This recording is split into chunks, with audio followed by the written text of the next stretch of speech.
Discover कामों के साथ एक बार फिर हाज़िर हूँ। यहाँ मैं जिस जगह पर खड़ा हूँ, यहाँ पर एक छत, कारखाने की छत एक क्रैश कर गई है और यहाँ पर मौजूद है। ये मेरे सामने आप देख रहे हैं, के साथ साथ भी देख रहे हैं कि ये पावर लूम लगी हुई है। पावर लूम का कारखाना है। इनकी शायद 12 के करीब इनकी पावर लूम्स थी, जिस पर 4 आदमी काम कर रहे थे और खुशकिस्मती से अल्लाह ताला ने इन पर फजल किया, वो चारों के चारों बच गए। और जब छत गिरी, वो कुदरती तौर पर साथ वाले कमरे में उस वक्त थे, वो छत क्लैश कर गई। यहाँ पर जो मशीनें चल रही थी, आज सुबह का ये वाक़या है।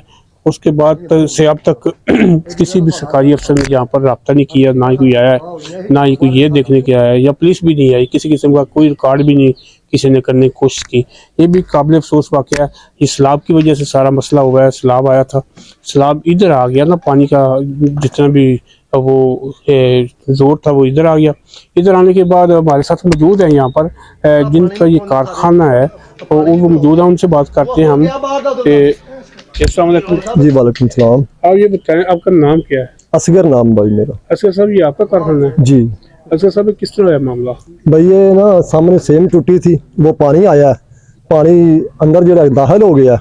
ठीक है, दाखिल होने ਦੇ ਵਿੱਚ 12 ਲੂਮਾਂ ਲੱਗੀਆਂ ਸਨ ਮੇਰੀਆਂ ਸਾਡੀਆਂ। ठीक है, ਇਹਦੀ ਵਜ੍ਹਾ ਤੋਂ ਨਾ ਪਾਣੀ ਦੀ ਵਜ੍ਹਾ ਤੋਂ ਸਾਡੀ ਇਹ ਛੱਤ ਜਿਹੜੀ ਇਹ ਥੱਲੇ ਡਿੱਗ ਪਈ। ਇਹ ਕੁਦਰਤੀ ਮੇਰੇ ਸਾਡੇ ਬੰਦੇ ਕੰਮ ਕਰਦੇ ਸਨ, ਇਹ ਨਾਲ ਦੇ ਕਮਰੇ ਵਿੱਚ ਅਚਾਨਕ ਹੀ ਗਏ ਨੇ। ਇਹ ਹੁੰਦੇ ਤੇ ਫਿਰ ਬਹੁਤਾ ਨੁਕਸਾਨ ਹੋਣਾ ਸੀ। ਆ ਸਾਡੇ ਵੇਖੋ ਸਾਰਾ ਕਾਰੋਬਾਰ सारा जनी दे तबाह हो गया, खराब हो गया, सिर्फ पानी की वजह तो। जी, जैसे कि असगर साहब ने बताया कि पानी, सैलाब का पानी अंदर दाखिल होने की वजह से सारा मसला हुआ है। अब मैं ये भी अब बताता चलूँ कि ये मजमूई तौर पर तीसरी छत है जो कामों की में अब तक पिछले गुज़श्ता 15 दिनों में गिर चुकी है। जिससे एक जो पहली छत गिरी थी मकान की, मतलब दौलतपुरा में, वहाँ पर तो कुछ अफराद ज़ख्मी भी हुए थे, 4 अफराद शायद ज़ख्मी हुए थे। और लेकिन वहाँ पर भी पुलिस तो गई है, उन्होंने रिकॉर्डिंग वहाँ की है, उन्होंने रिकॉर्ड बनाया है, लेकिन यहाँ पर अभी तक कोई भी नहीं आया, किसी किस्म का कोई सरकारी किसी ने रब्ता नहीं किया। अब ये बात, इस इलाके की बात करूँ तो ये मोहल्ला बादशाह की बैक साइड है और इसे पुराना चंडाली रोड कहते हैं, जो सदियों से रास्ता है चंडाली और कामों की का रास्ता था, जो अब मेन तो इस्तेमाल नहीं होता।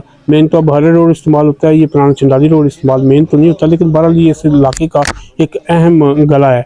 ये काफ़ी लंबा गला है। ये गला से गुजर के जैसे ही आप खेतों के करीब पहुँचते हैं, तो यहाँ पर आकर ये कारखाना है असगर साहब का, जो जिसकी छत क्लैश कर गई है। और बाकी का जो छत जो पड़ी है, वो भी सूरत हाल उसकी भी इतनी अच्छी नहीं है, वो भी किसी वक्त गिर सकती है। यानी कि सूरत हाल बहुत इस मकान के हवाले से बहुत ख़तरनाक हो चुका है। तो इस सूरत में अब उनका ये पावर लूम भी लगी हुई है और गवर्नमेंट का कोई नुमाइंदा भी अभी तक इनकी दादरसी के लिए नहीं आया। और ये तकरीबन जगह जो बनती है शायद 10-12 मरले की जगह है, जिस पर ये टोटल छत पड़ी थी। छत भी अगर उसका भी हिसाब लगाया जाए तो ये जो दीवारें बनी हुई थी, ये पहले यानी इतनी मजबूत भी नहीं थी।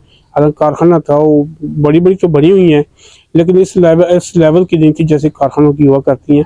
इस बारे में भी अगर गवर्नमेंट इनको मज़ीद सजेशन देना चाहे तो वो भी ठीक है, लेकिन गवर्नमेंट को यहाँ पर असगर साहब के इस कारखाने में लाजमी चक्कर लगाना चाहिए। दूर दराज शहर से दूर इलाके का मतलब ये नहीं कि इस इलाके को इग्नोर कर दिया जाए। मेरे नवाज साहबा से भी यही रिक्वेस्ट है कि वो इन गरीब लोगों का, यहाँ पर मज़दूर जो काम करते थे, 8-10 मज़दूर काम करते हैं, दिन रात काम करते हैं, 3 शिफ्टों में काम करते हैं, उनके एक ख़ानदान है, यानी 8-10 ख़ानदानों का ये चूल्हा बंद हो गया है।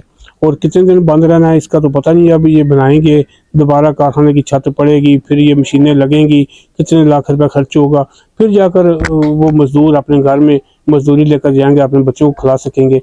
तो हालात इस तरह कामों की के जो सैलाब आने के बाद जो सूरत हाल है वो बहुत ही खौफनाक होती जा रही है। अब जैसे ही पानी उतरेगा तो कैसी कैसी संगीन कहानियाँ सामने आएंगी, उनके लिए भी हम आपको दिखाते रहेंगे साथ साथ। तो यकीनन आप इजाज़त चाहते हैं। इसके साथ ही अस्सलाम वालेकुम।